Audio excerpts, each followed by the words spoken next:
So, what do you have planned for this coming weekend? This weekend is actually going to be pretty crazy for me because a while back I won two VIP tickets to Breakaway Music Festival in Tampa. So that is on Friday and Saturday. And then I will be there Saturday until late at night enjoying my VIP experience at this festival. And then Sunday I leave to go to the 420 congressional briefing.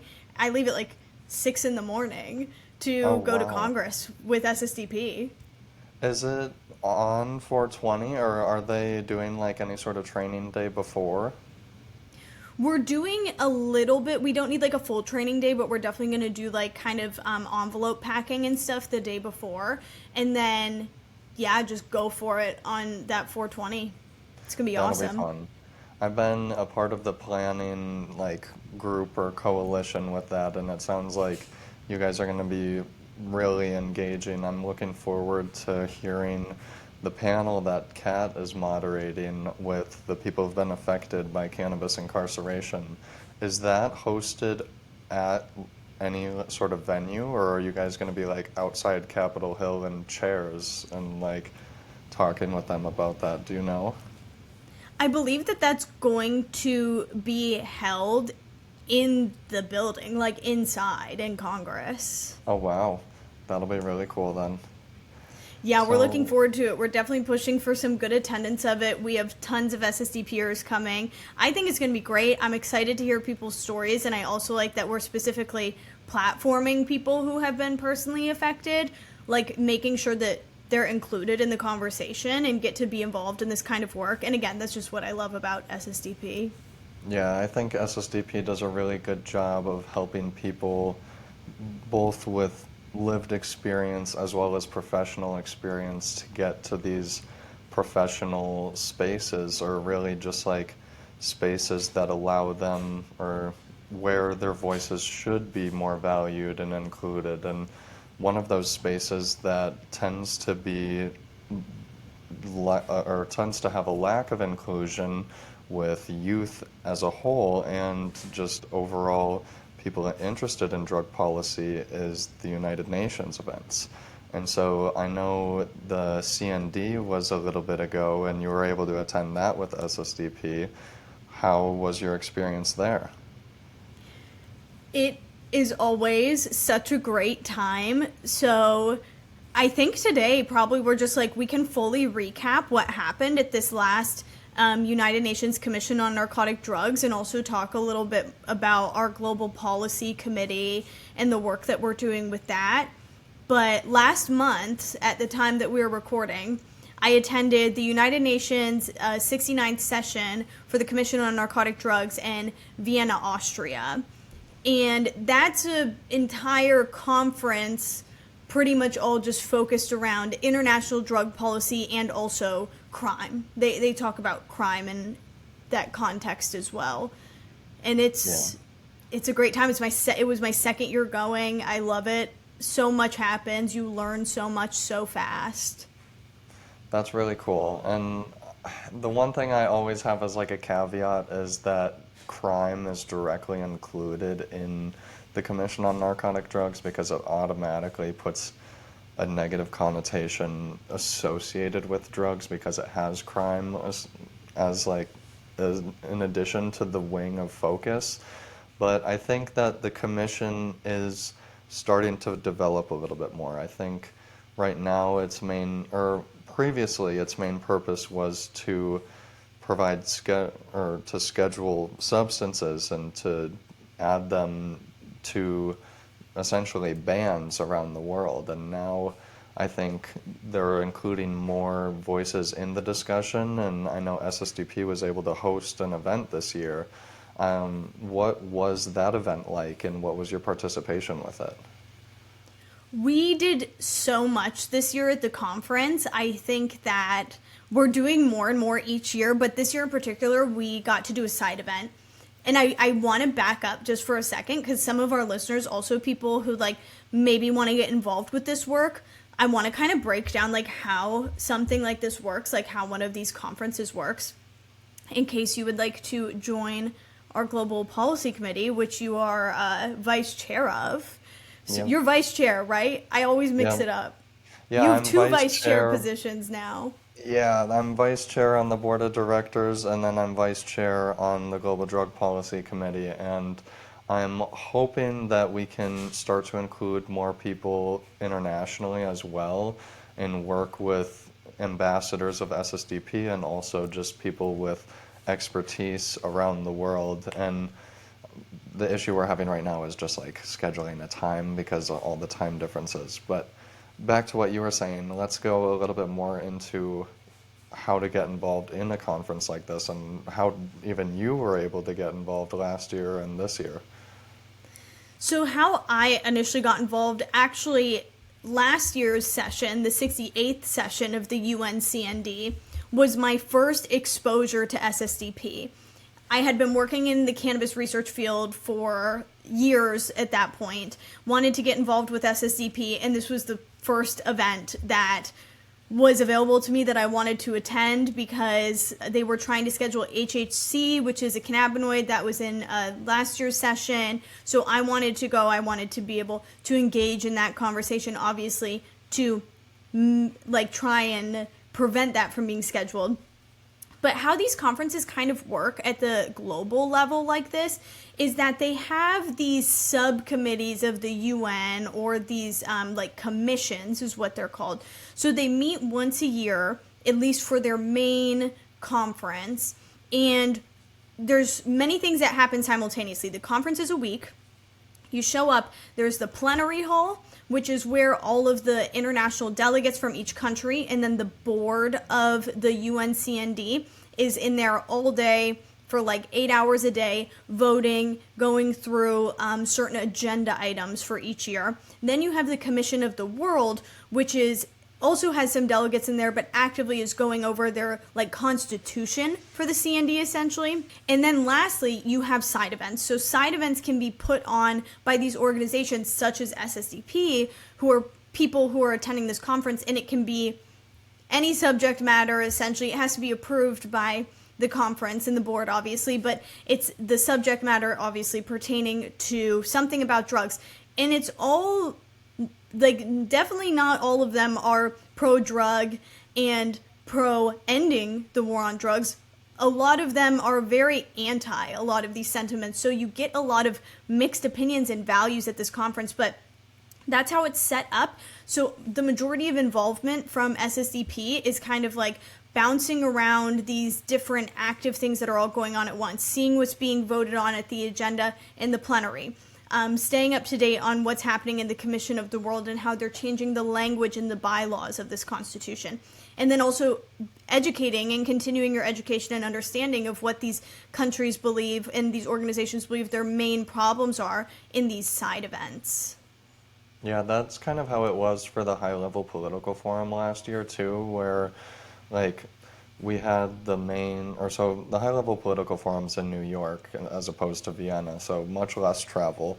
But also at the headquarters, they have the main kind of conference hall essentially with the committee sitting up on like a elevated mount, and they have different chairs for each of the country's representatives.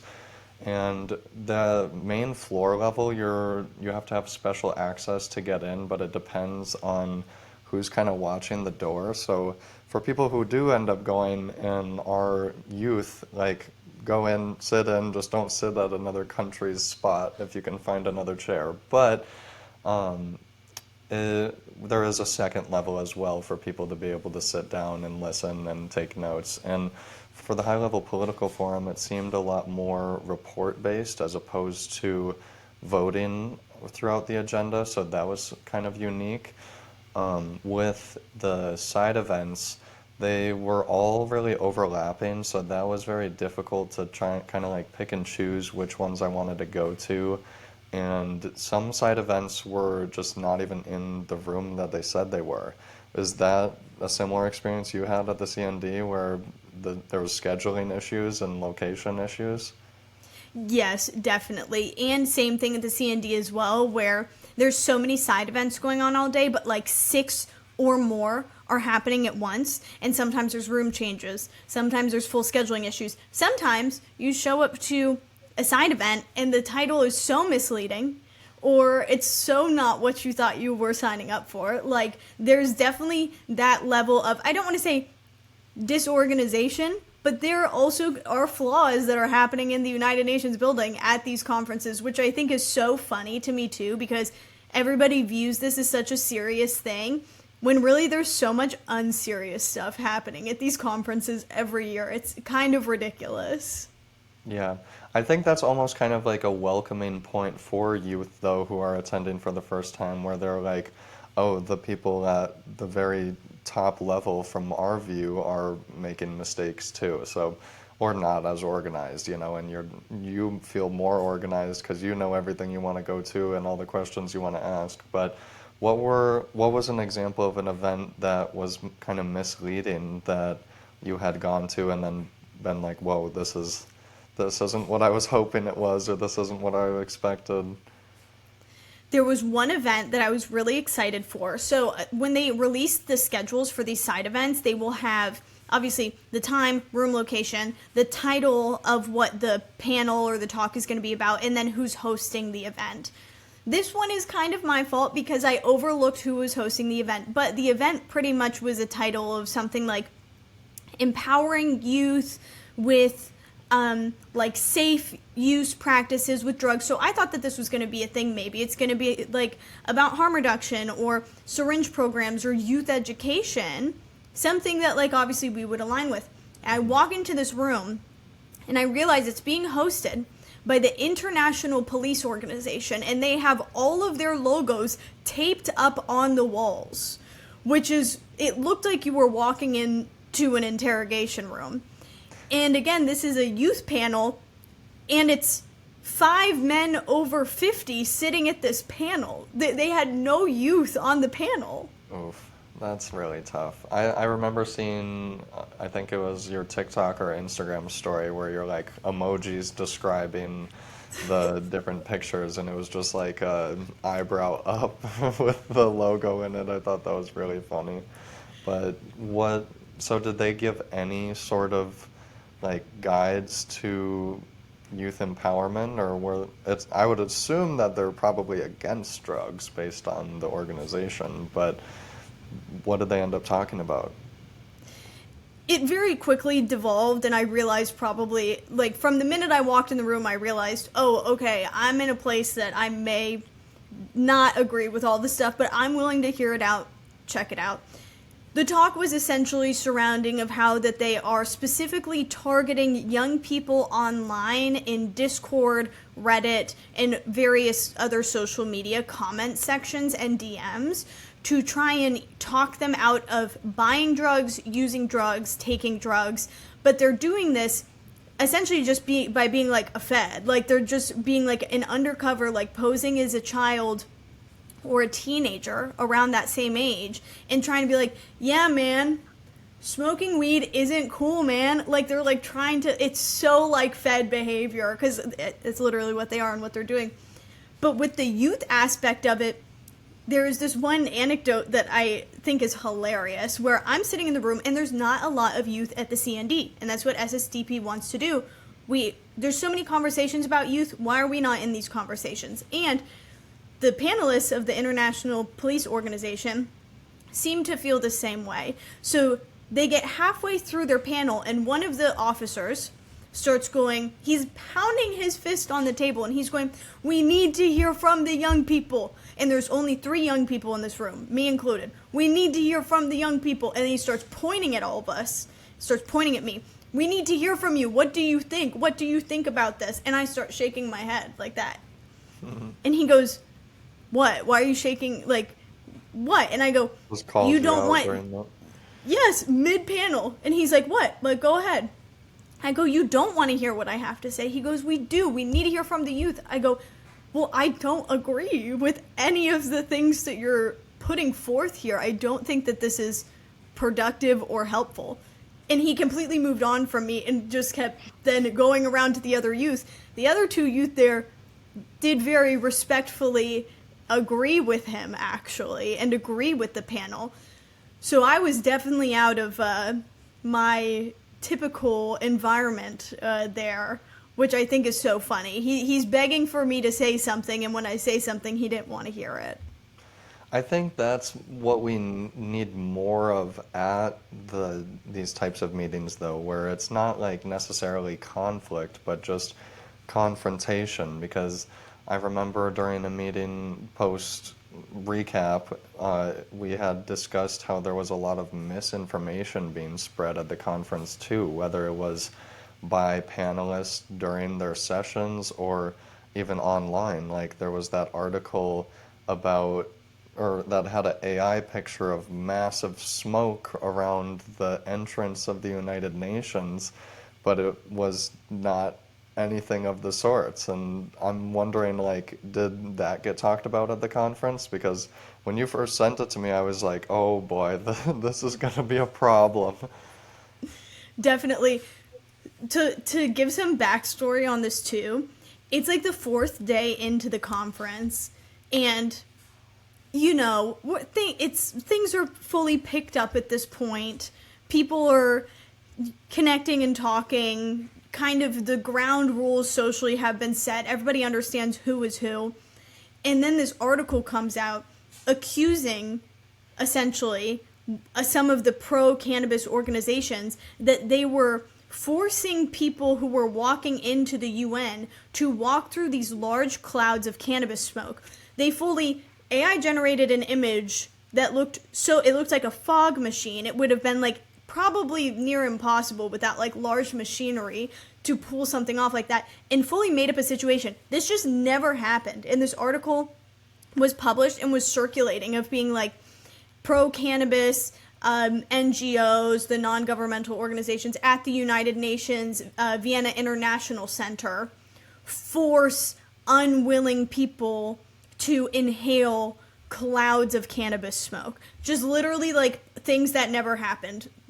That nothing even close. Yeah, based on that picture, it reminded me of those like custom air mattress filling machines where people put a tinfoil bowl in it and then just light it up with a torch and just kind of blow it around. I don't think anyone personally consuming could have even done that, but even at the United Nations, like you're not really allowed to smoke anything outside, so I'm kind of No. surprised that people were kind of making a stink on that specifically. But oh gosh, that's just frustrating as a whole. As like why even publish something like that when it's completely untrue? And not to call anyone out, but do you know who was the publisher of that, or like if they were at the conference too? I have some theories of maybe who was encouraging that story to be put out there or sold, because that obviously creates a narrative to people who are like, because the UN and these conferences feel very off limits, and that's something also at SSDP that we want to work on. Like, this doesn't need to be something that's like so off limits. We want people to get involved with it. But so when you don't understand how it works, and you don't understand that where they're claiming this happened, there's 3 armed guards with huge automatic guns, and if you even lit up a cigarette anywhere close to that area, you would be screamed at immediately. Like, that could just never happen. I don't know if it was somebody who was there. It was from like some weird publishing company or online paper or whatever.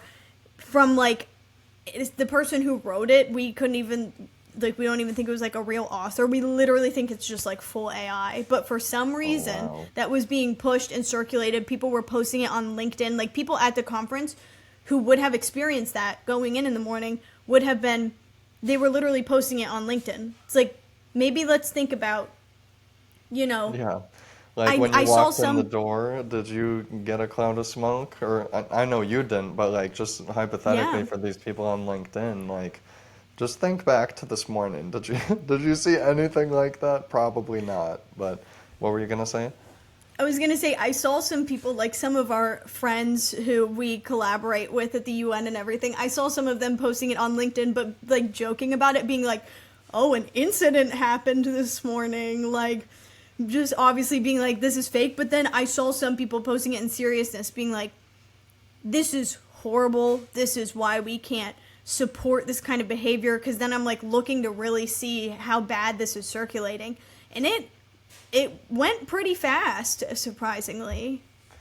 Yeah, that's just crazy. But and it goes back to the misinformation with AI as a whole, like making sure you fact check or at least like, you know, ask people who are going if this is a real thing. But I mean, to the panel point, what do you even do when misinformation's getting spread on a panel? Because I hadn't even considered that at the high level political forum, and there was probably some things that were being discussed that were fabricated, but I just wasn't aware of it because I assumed that at these higher level meetings, people are to deliver only like evidence-based and science-backed information. But and that's where SSDP comes in terms of always kind of having that be our main goal. But so we can go two angles with this. Do you want to talk about how SSDP's panel went, or would you like to talk more about these crazy misinformation panels? And we can go through the other, whichever one you want to do first.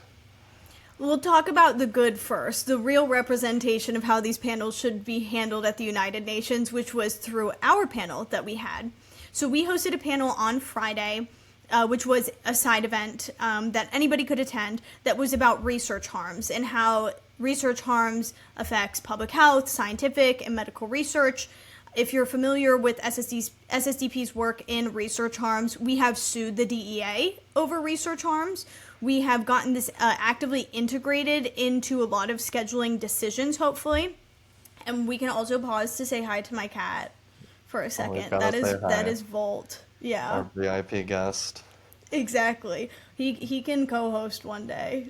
Yeah, that'd be great. But while he chills there, while he listens to me talk about this for like the millionth time, our panel was amazing. So on our panel was myself, Finnegan McGinnis, who is an SSDP staff member, Gina Giorgio, also on staff, Joseph Hennessy, who is an MD PhD student and SSDP ambassador who was involved with the DOI-DOC case when we sued the DEA. We had an online guest as well, Dr. Ann Schlag, who was zooming in to be able to give us a cannabis perspective as well on research harms. And then our executive director of SSDP, Kat, was moderating. So we had this panel set up. It went great. We were primarily focusing on research harms in each of our fields. So I focus in cannabis. Joe does a lot of psychedelics research. Gina was talking from more of the policy side and like really going deep into how this is going to affect things federally, locally. And then Finn had some great insight from a clinical perspective as well, because he does work in ketamine clinics and with TMS therapy. So that's kind of the overview of the panel and what was spoken about. Various drugs and how scheduling decisions is inhibiting all of our fields, all of the ones that we work in pursuit of developing novel therapeutics or novel approaches to these diseases that have a large global prevalence rate, and how blocking research by scheduling drugs is literally getting so in the way of that people with these diseases are dying by the time that we can get a research license if these keep being scheduled. I think that's something to highlight, is just we're pushing back against the scheduling system. And one thing that I knew was on the scheduling docket this year that you have more experience with was MDMB Fabinica. And I know if you want to explain a little bit more about what that is and how you've used that and the proposed scheduling, I would love to hear more. So one thing with the UNCND is some of how they make these agenda items is a little bit unknown to the attendees. Like what they actually decide to put on the docket to schedule, there's not justification of why it is there. So I'll ask the audience and you as well. I'm curious. I know we've spoken about this a little bit before. Have you before we've talked about it, do you know what MDMA fubinica is? If I were to say that this is a drug, at least you know it's a drug. What is it? I would have no idea. I would assume it's maybe an amphetamine and related to Molly, just because of the MDM starting point of it. But other than that, I have no idea. And now highlighting the funny thing about that, why it's interesting that you have no idea. You fully work and have like dedicated your life to the cannabis field and policy. So why do the people in this field not even know about this? And it's a synthetic cannabinoid that has a very low, if not zero, prevalence rate of recreational use. It's primarily used in laboratory settings.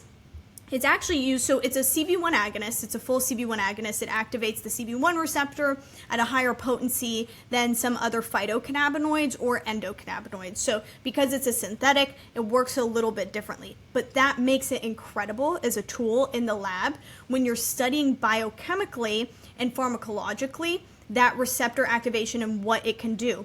So they use MDMA fubinica in labs to understand angiogenesis-related disorders. And those disorders can be anything from Alzheimer's disease, that's one that falls under the category, and so many types of cancers. And so they use this to understand cell cycle, the endocannabinoid system pharmacology. It's a great lab tool. It's not even about, oh, I'm studying a cannabinoid. It's about I'm studying a chemical that activates this receptor that we could then tailor different medications around to mimic the same activity. It's used in exploratory research. Nobody is taking this drug. And this was on the docket to be under Schedule 2 status of the 1971 convention, which is the international version of the Controlled Substances Act, for Schedule 2.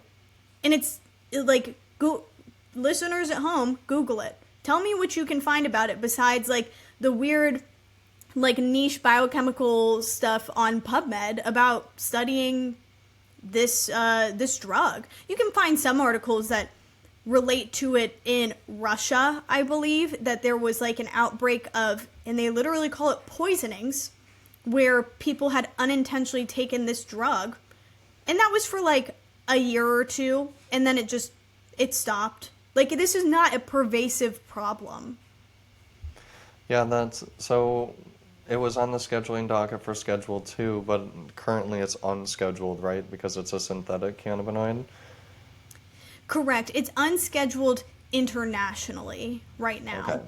Or And at the time of when we're at the UN. Yeah, so did you end up talking about that on the panel, or how did SSDP challenge that scheduling this year? I spoke about it on the panel, definitely, which was on Friday, but also in the plenary hall, which I was discussing earlier. That's one of the 3 things going on simultaneously throughout the day at the UN. They have these agenda items that they go over, and NGOs, such as SSDP, can submit a comment to be added. So you can make a statement on the agenda item before voting happens, and you give the statement to all the international representatives and to the board of the UNCND. I had submitted my statement plenty of time before, specifically talking about how moving MDMA fubinica into Schedule 2 status is going to cause this large problem globally with research, how it's unnecessary, how it is not a threat to public health, how it's more of a threat to public health to schedule it. So I submit my statement, I follow all the rules, they say this is the time that your statement is going to be. And another thing, when we were talking about issues with disorganization, they just happened to, with no notice to me or to anybody else, move my statement 7 hours ahead of the time it was supposed to be, with absolutely no notice. And if you're not there when it happens, you don't get to speak. It's too bad. And there's so much going on at once.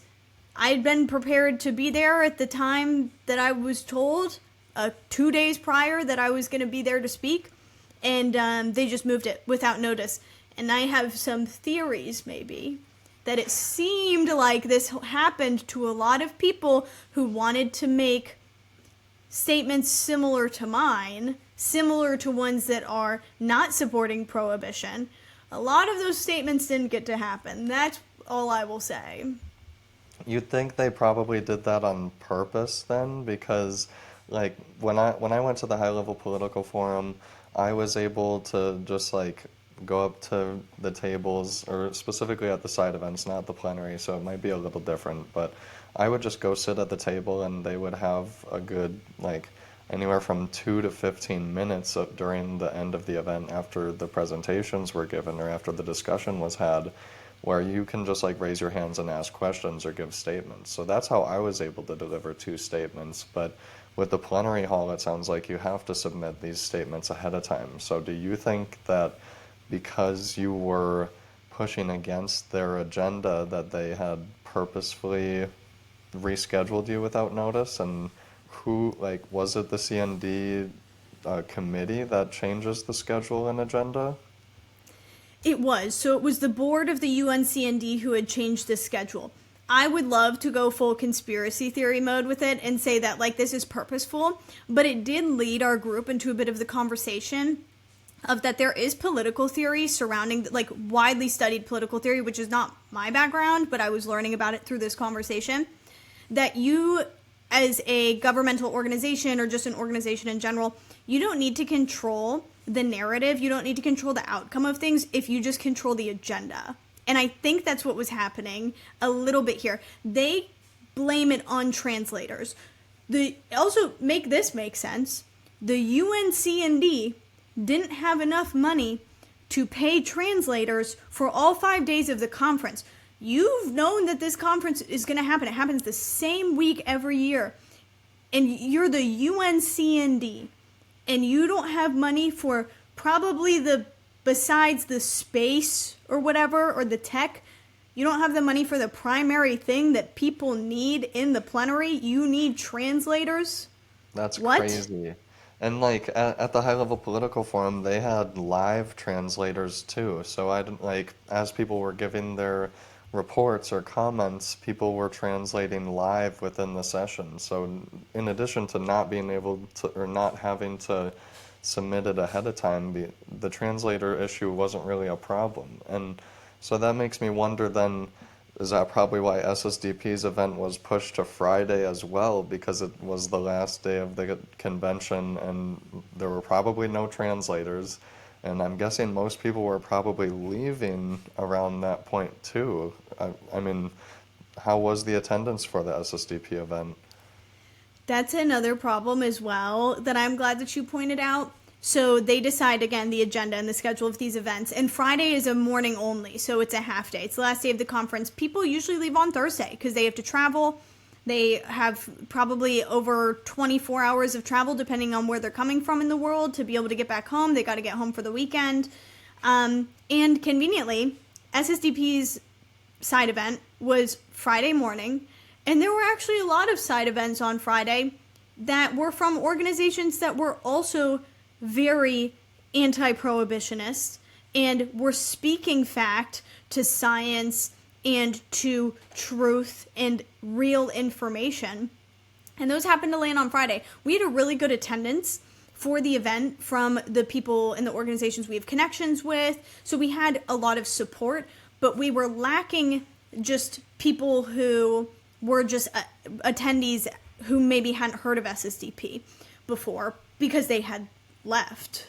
Yeah, that's so that's so frustrating because it's like there's nothing you can really do about that other than maybe petition for a different day. Like, are you even, I wasn't involved with scheduling any side events at this year's CND or at the high level political forum last year, but I feel like you should be able to request earlier or at least like a specific day. And do you think, is that a possibility? Because I would love to help with that next year on our committee. It's definitely a possibility. I think this year we wanted to make sure that our side event got accepted, and one of the stipulations when you're filling out that application is to have a side event is do you have a time or day preference? And to increase our chances of being able to have the side event period, we said no, put us wherever. So then we were put on the Friday, and that's just how it worked. I think next year a good approach would be to probably put in a preference for a day and time. And if it gets denied because of scheduling, then they can put us wherever, but at least give it a first attempt to maybe be on like Tuesday afternoon. I think that would be a Yeah. great time. Yeah, honestly, any day other than the last day, and maybe not the first day because people are still kind of figuring everything out. But I'm wondering now, so sounds like SSDP's panel went really well in terms of the messages that were delivered and the supporters being able to attend. What other panels did you attend that you were kind of questioning, or the ones that were spreading some misinformation? Did you notice a lot of those, or was it just a couple in particular? There were quite a few. I would say probably over 70% of these side events are anti what SSDP works for. There's a few in particular that really stood out to me. One of which I'm upset I didn't get to attend because, as you and I, as now co-hosts of the SSDP podcast, and essentially I'm going to give us the title of influencers. We really should have been able to attend the event that was about creating a youth prevention influencer, which was a real side event at the CND. It was a side event to teach young people how to become an influencer who focuses on telling people not to do drugs. What? So, but are they telling people not to drink coffee then too? Like, because, Exactly. What are we so, preventing? right, exactly. So, do you, was there people from SSDP who attended that event, or did you, like, was it a good response from the audience? Because that's really frustrating that they're pushing that message because it's just nonsensible drug policy at the end of the day, and I wonder if there's a way that we can go about improving that mechanism because, I think that rehabilitation for people who are suffering from addiction is important, but all of the mechanisms that are promoted through the CND are like just say no with a NO rather than our just say no with a KNOW. And is there even, I guess we'll see next year if we can kind of like confront those events more head on and maybe even ask for debate. I think that that's something that I want to push for is just let's sit down at the same table and talk, and as long as people don't yell at each other and we have a like mediator, then we can have a good discussion around science-backed information. But with this year, I know that there was an organization that was kind of targeting SSDP too on their panel. Were you able to attend that event? Oh, I was. And it was, I would fly to Vienna and back to, if I only got to go to that 1 hour event, I hope that they know that I would make that travel just for this event, just to be in the room, to hear such outrageous claims from this specific organization, which there's context to this relationship that we have with them. I will give that context. So this organization is called Smart Approaches to Marijuana. If you're familiar, within, I think it was February, so about a month before the CND, Smart Approaches to Marijuana was holding a conference called the Good Drug Policy Conference in Washington, D.C. And it was platforming the encouragement of good science and good information surrounding cannabis and highlighting how we can prioritize that information moving forward. Great, that sounds like a place for me. I've been working in cannabis research for 6 years. I would love to go. Well, over 10 SSD peers applied to go to that conference to attend the Good Drug Policy Summit, and our names and affiliation alone got us all completely barred from attending this conference because we are people with a conflicting opinion. We were not there to cause a problem. We wanted to attend the conference. Yeah, so, that's so frustrating because they're trying to say that they welcome and promote good science, but they're not going to allow scientists who are promoting the substances. Like, smart approaches to marijuana isn't so smart if it's completely avoiding it when we know that there's evidence in its therapeutic and medicinal value. And I know that they were also the organization that kind of went forward with this lawsuit trying to back Medicare and Medicaid coverage Yeah. for medical patients who are receiving CBD and low doses of THC for their specific conditions. I think that that's completely like that. It's a stupid approaches to marijuana, in my opinion, because it, I petitioned for a name change. They can still use the acronym. It can still yeah, be Sam. they can keep their trademark or whatever they have on Yep. the SAM part, but it doesn't make sense to block science. And you know, there when it comes to cannabis, there's a lot of science for the substance and there's a lot of science against the substance. And it's important that we get these people in the same room so that we can kind of dissect what is actually happening in these studies, because I know there was a study or a meta-analysis that came out basically completely like minimizing and saying that cannabis has no therapeutic and medicinal Yep. value. I think it was specifically related to chronic pain or and some other conditions, but then when you look at the meta-analysis, they just like shrink their selection down more and more and more, and it's like, well, of course, some of these studies are that are promoting and showing good value are going to have partial bias due to the donors because the government doesn't want to fund that type of research. And even if they do fund research that shows positive results, that's not getting published, and it's really unfortunate. But back to C&D. So during the panel, did he call you out in particular, or was it just SSDP as a whole? So Sam, that same organization that had blocked us from the conference, I was one of the people who applied first to go to that conference because the people who run this organization, those are my buddies. Like, they do exactly opposite of what I do, so I would like to know them well. I would like to know the enemy in the situation, essentially, because I think that that's a fair thing to do. I'm also a scientist. I remain neutral. I refuse to publish biased information. If my science tomorrow said that a certain type of cannabinoid had these horrible implications to X, Y, and Z, I would publish that. I'm not Yeah. biased in that way. They are, unfortunately. They don't like that I won't publish biased science. They know who I am through my research that I have done. I was the student of the woman who discovered the endocannabinoid system in humans. She's very well known. The work that I was doing was platformed because of my affiliation with her and the university I was at. Anyways, so we're at the panel for Smart Approaches to Marijuana. And first, the proud leader of this organization, his name is Kevin Sabet, he first points out that SSDP is in the room. And he says he's talking about something that's totally just a fabricated or cherry-picked piece of data.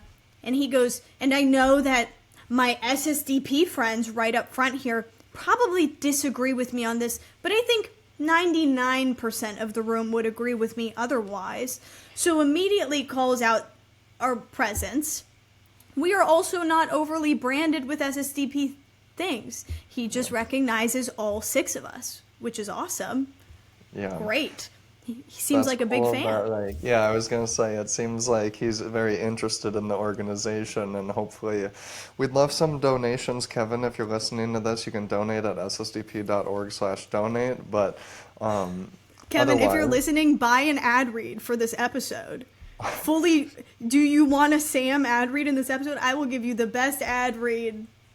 I know he's probably listening too. He can. yeah, I love it. But so, when did he directly call out your thesis and research, or was it just like, oh, SSDP doesn't agree with me?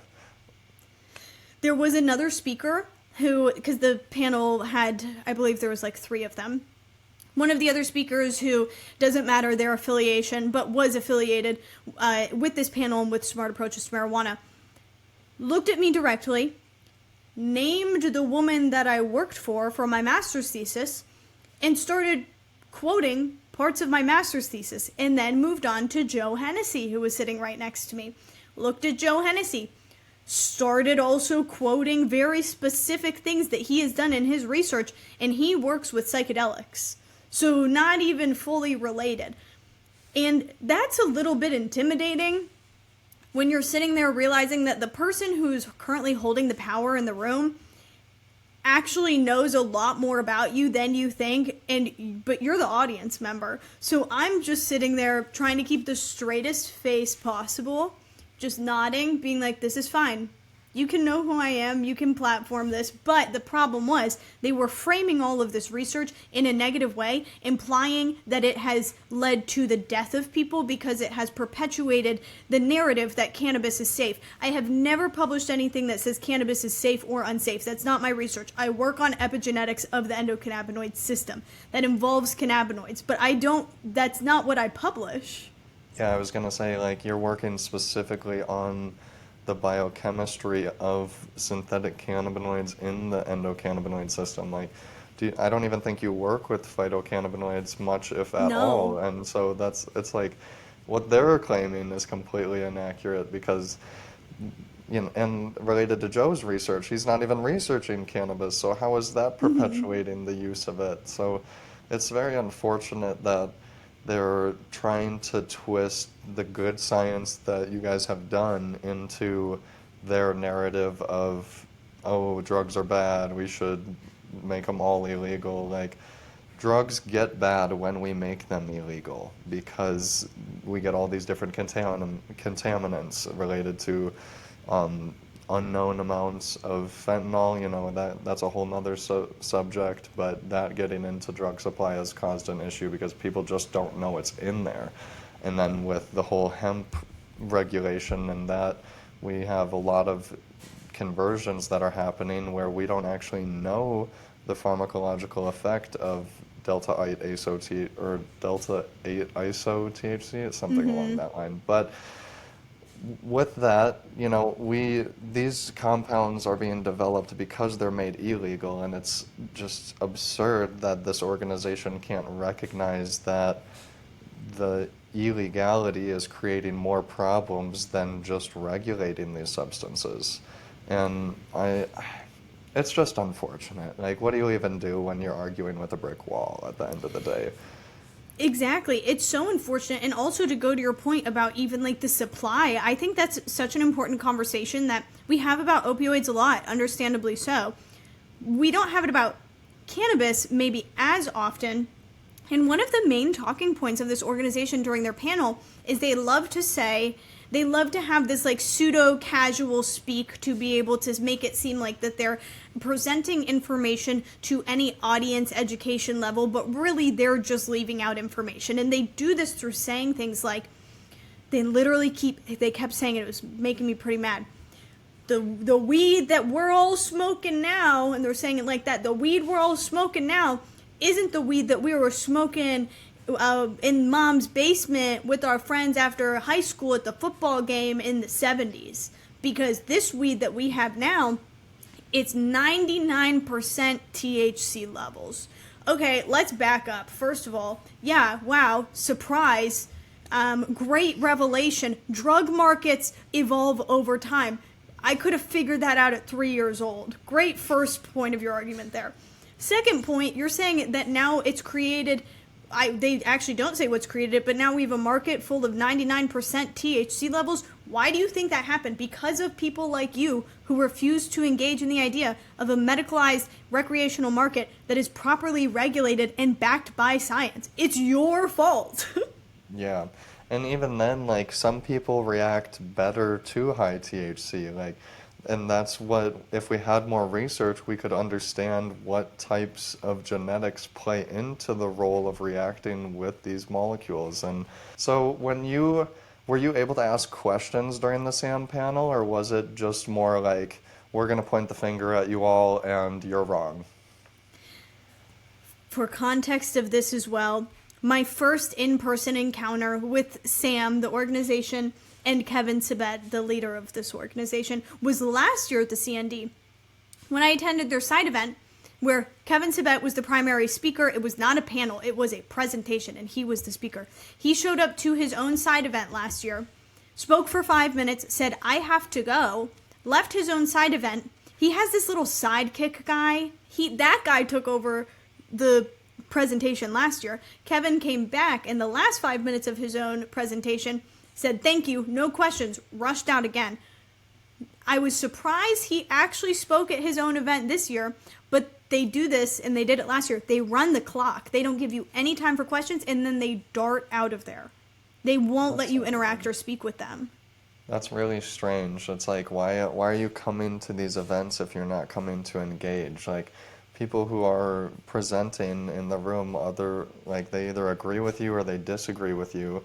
But the point of these events is to have open dialogue and discussion. Like, we're supposed to be able to build towards sensible solutions together. And they really are following the podcast where it's say no more, but like with the NO rather than the KNOW. And I know that we used to have a trade. We're not allowed to talk about that. Okay. There's some things, and we'll put this in the episode, there's some things that we just can't talk about because they go higher than just like beef about our beliefs. It's kind of nuts. Like some of the behind the scenes stuff. But overall, to answer your question, yes, they did do that. That's unfortunate. But we can't talk about it yet. I'd love to talk about it one day. So let's get back to just general interactions then, because it seemed he wasn't willing to engage last year, but this year, at least you got a nice picture with him. Like, I thought that was really cool. Did you have any other, like, run-ins directly with him, or was it mainly just like, oh, I see you in the hallway, let's flash a picture because I know you're my biggest fan? I had multiple interactions with him this year, and every single one was like the highlight of my day. Again, there's something just about him. I think because he's so bothered that I like so much, because I don't know, I'm like, oh, you know about me. That's so sweet. And like, I'm half your age and like half your experience level, but he knows me. First instance that I saw him, I was passing him in one of the hallways, literally on the first day. I was walking with Gina Giorgio, and we were walking in the same direction, and I asked him for a picture. And when I asked him for a picture, he said, well, who are you? And I said, well, my name's Brooke. And he goes, but like, where are you from? I go, oh, I'm from Florida. And like, he's obviously trying to like vet me and see if I'm actually who he thinks, like if I'm the girl from SSDP. And then I take a picture with him, and he goes, what, are you going to go home and put that on your dartboard? And I go, I don't have a dartboard yet. And then 2 days later, like literally I think the same hallway. I don't know why we kept like having a duel in that hallway essentially. I was walking one way, he was walking another. He came so close to shoulder checking me where our coats fully brushed up against each other as he was passing me, and if I didn't slightly move, he probably would have just fully run into me. And he's not looking at his phone, he's looking right at me. But I will say, at least I will not name specific names, I do know though that in the past there has been had intervention from the officers at the UN because of potential physical altercations over groups with disagreements. And some of them may be included in people that we've spoken about. I don't know. I've just heard the stories and seen the pictures. Oh, God. That's all I'm saying. These are grown adults in one of the most professional offices in the world fighting. Fighting. Yeah. This is crazy. And so I know that there's a whole lot of craziness around the United Nations as a whole, and I'm wondering, like, what other crazy encounters or statements did you have at this meeting? Because I had nowhere near as craziness, even just like in the fact checking or in the misinformation spreading, the AI article, like the calling out of SSDP. My experience was like very much viewed as a more professional meeting versus yours seems like you're trying your best and they're just like shoving you down almost, which is just ridiculous. Yeah, I think it definitely differs for conference, like the experience, but there's something about just the C&D in general that just elicits some weird experiences, which is perfect that you say that because I witnessed a lot of this bizarre everything at the UN. And I have some quotes for you, and I want you to tell me if these quotes actually were said at the UNCND this last year, or if this is a quote from The Office. Okay. I've only seen a couple episodes of The Office, so this is actually gonna be a good test for me here. Okay, it's a little bit difficult. I will put that up immediately because it's just pretty nuts. First one, was this said at the UNCND or is this a quote from the show The Office? Welcome to a lifetime of chemical slavery. I feel like that has to be The Office. So that, I mean, like, that could be something where, like, you're just walking into the office and you're, like, in the coffee room getting coffee in the morning and you're like, just welcome to the chemical slavery because you're going to be addicted to coffee forever. But it seems unprofessional to say at the UN. It is unprofessional to say at the UN, and unfortunately, that was said at the UN during a statement by Kevin Sabet, who is the leader of Smart Approaches to Marijuana, in reference to, I think he was talking about something like when you use cannabis starting in your youth, he kind of threw his hands up. He's like, well, welcome to a lifetime of chemical slavery, which is nuts because also you make a good point about the coffee. Every single person sitting in that plenary hall has a cappuccino in front of them. Every single one. Yeah, to comment on that briefly, the coffee at the UN in New York was amazing. I don't know what Oh, your yeah. experience was with the coffee and the food, but I got breakfast every morning there because it was so good. Same at the Vienna International Center. The coffee, the food, everything is amazing. Like, I look forward to the meals at the UN because they're that good. That's another plus if you want to get involved. You get some really good food. Yeah, maybe next year they can spend less on food and more on translators. But Yeah, yeah, exactly. back to your quotes. What else you got? Okay, next quote, and it's going to get a little bit harder. Is this a quote from the UN or the show The Office? I love the smell of consensus in the morning.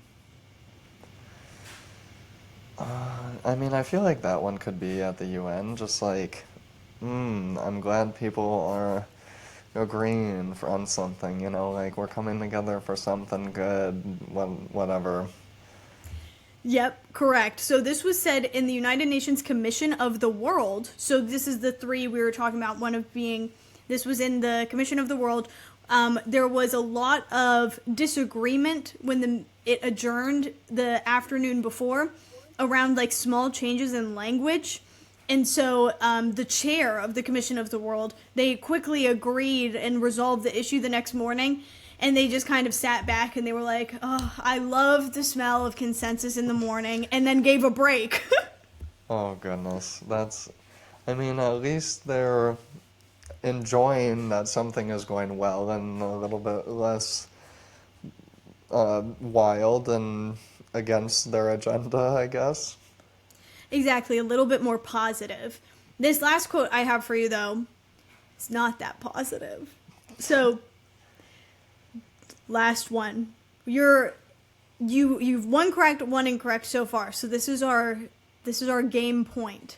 Is this a quote from the UN or the show The Office? My job is to be a bad girl and stop all the boo-boos. That that has to be an Office quote because if anyone, I don't know who would in I don't know who would say that in general unless they're like trying to make a joke, but the UN is a professional space and being, I don't know if you said bad girl or boss girl, but either or, and stopping all the boo-boos, it just seems like I don't know who would say that on a microphone that's being recorded and translated in multiple languages. That's funny because I know who would do that, and that person is the UN accountant. Oh, Said that, referring wow. to herself as a bad girl stopping the boo boos. Now, if she was true to this statement, I think she would have probably accounted for more translator money, in my opinion. Hmm. Exactly. But that's crazy that someone, and it's not even someone just from an NGO or other organization, it's someone who is working for the United Nations office. Like, I guess she's having fun with her job. That's a good thing. Maybe needs to do her job a little bit better to pay for the translators. But, I mean, she's having fun, so good for her. Exactly. Yeah, that was definitely an interesting one to witness. And you may also notice those were my three quotes I had for you. There are no office quotes there because I could not find any that even compared to the level of insanity of things that were being said. And I just want to, maybe make the suggestion that the UNCND needs a reality show. Yeah, I mean that's a fair suggestion. It would, if it's already this crazy, I can imagine like a random office fight would be fun to witness, a random like just calling out and someone randomly leaving their session and coming back for the last 5 minutes to announce that nothing else is going to be presented. That would be weird. But as a whole, like, how would you view your experience with the conference? Like, what were your main kind of objectives going into it, and how did you come out of it, kind of reviewing those goals and objectives for personal and for SSDP? My main objectives for sure was to discuss and emphasize how research harm is going to occur from the scheduling of MDMB Fubinica, and how this is now my second year in attendance where cannabinoid has been on the agenda to be scheduled, and it's leading to a slow, insidious extinction of cannabinoid research. That was a primary point that I wanted to get across.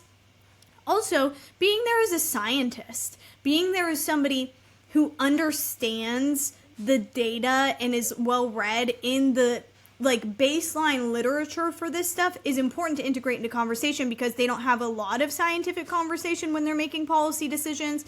So coming from it from a non-policy angle in some conversations about it, depending on who I'm talking to, can be super beneficial to actually be there and talk to people about science.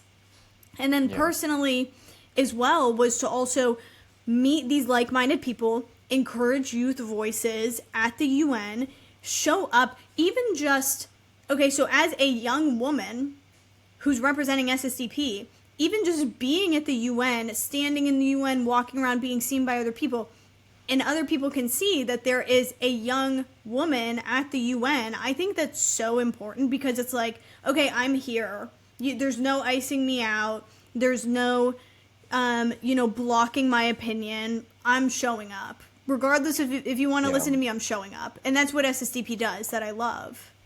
I think that that's really great too, is just like you bring a lot of perspectives to the table that are minimized as well, and being able to kind of bring them all together as yourself, and then getting to these high level conversations and sharing perspectives that are overlooked. I think that that's something very important that you bring to the table, and again, highlighting that SSDP is helping people get to the table. And if you're interested in attending a United Nations event, I highly encourage you to get involved with our public committee, the Global Drug Policy Committee.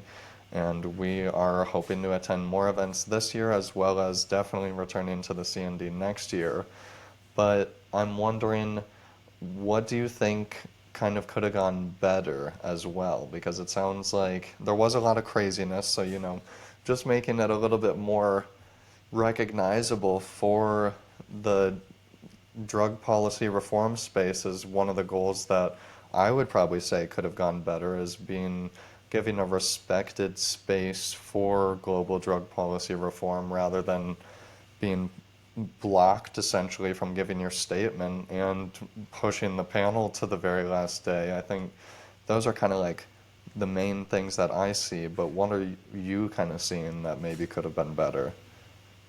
I definitely agree with what you're saying, and I think something that we're also going to work towards for next year is being able to have a lot of strategy of where people are and what they're doing. Like for SSDPers at this UN conference in particular, because of the things with the schedule and with the agenda. So I think that it would be important for next year, which hopefully you will be there, and then we can coordinate this, like always having somebody sitting in the plenary, always having someone sitting in the Commission of the World, and then having someone who goes to the side events that have to do with cannabis, like just so we have a foot in every door, because so much happens at once. Yeah, I think that's a really important thing, and I'll be in the plenary all day. I'm not gonna let another statement get blocked because I think that that's just ridiculous.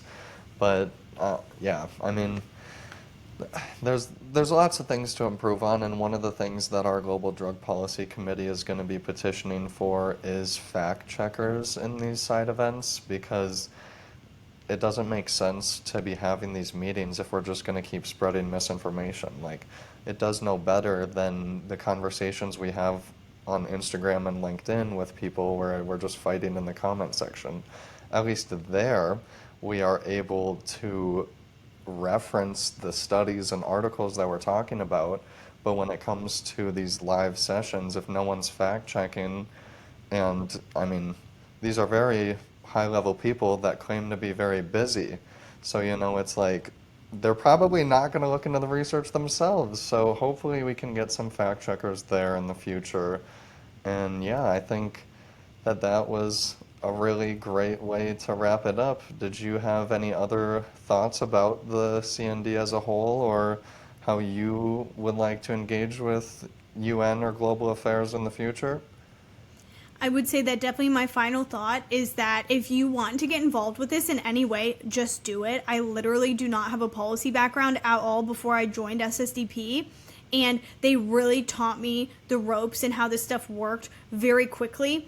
I didn't even know that this conference existed like before, and I've been in science for my whole life. So I just think like it's encouraging that you don't have to be perfect to show up to one of these events. You can join our global policy committee and learn, be exposed to this, and feel comfortable then going to something like this and actually making change with it. Yeah, I echo that too. Is just like, just do it and like dive right in, dive into the deep end. And one of the biggest things that I like to highlight is just because you're sitting at the table doesn't mean you need to deliver an expert opinion. Like, you can go there and ask questions, and it's important for youth to be at the table to learn. And asking questions doesn't show a lack of intelligence, it shows a confidence in your ability to learn. So I hope more youth kind of see that opportunity to get involved where they aren't obligated to have an expertise. They can get involved in whatever stage they're in just as long as they have curiosity and a desire to learn. Where can people reach you, Brooke, and where can they kind of follow your research, learn more? Oh wait, actually, you were playing a game at the CND. What is that game? 36X Lucky Cat at the UN. The continuation of research harms, especially targeted towards cannabinoids, is going to cause an extinction over time of cannabinoid-based labs and cannabinoid research scientists, especially young scientists.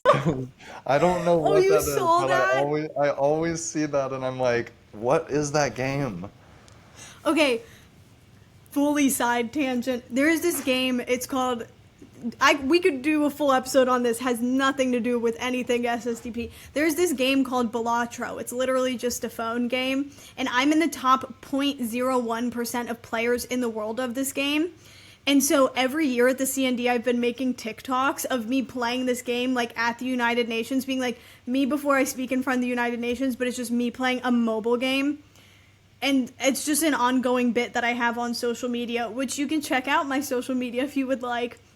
My LinkedIn is Brooke Shockey Sanders. You can find me there. My Instagram is just at Shockey Sanders. Our podcast Instagram is saynomore.ssdp.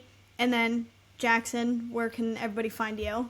Yes, my LinkedIn is just Jackson Rund, R-U-N-D is the last name, and my Instagram is jollygreengiant.420. I always love that one because I'm really tall if you ever see me in person, and I tend to smile a lot with the dimple. It just naturally is always there.